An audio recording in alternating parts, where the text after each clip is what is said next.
L'eccitazione fra i ragazzi è ancora palpabile. I ragazzi delle scuole medie e Coletti di San Liberale viaggiano a 1 metro da terra. Eccoli nell'incontro di ieri col neopresidente del Consiglio Matteo Renzi, in quella che è stata la sua prima uscita da capo del governo, nella prima tappa di un lungo tour che lo condurrà nelle scuole di tutta Italia. Treviso oggi ha un filo diretto con Palazzo Chigi, a partire da quella casella di posta elettronica attivata durante questo incontro e già bersagliata da tantissimi messaggi. È da ieri che scrivono lettere in coro, cose da stadio. Nel loro immaginario resterà un giorno memorabile, questo per tutta la vita.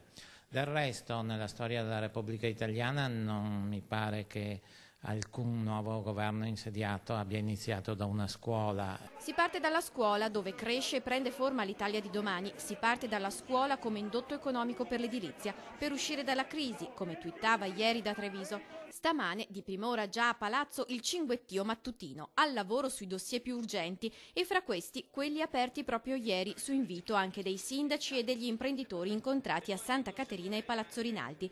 Giovanni Manildo ha caldeggiato il tema dell'emergenza idrogeologica del nostro territorio, quello dell'edilizia giudiziaria. Io ho avuto chiara l'impressione che i problemi del Veneto sono sotto l'attenzione del governo e penso che si sia aperto un bel dialogo tra il nostro territorio e il governo. Un bilancio positivo, nonostante la mala gestione delle contestazioni che hanno accompagnato la passeggiata del capo del governo verso Palazzo Rinaldi. Col senno di poi uno può dire che le cose possono essere fatte in modo diverso, possono essere migliorate. Io dico che il bilancio alla fine è positivo perché le cose sono andate bene. Certo, magari si poteva evitare con qualche scelta, qualche momento di concitazione.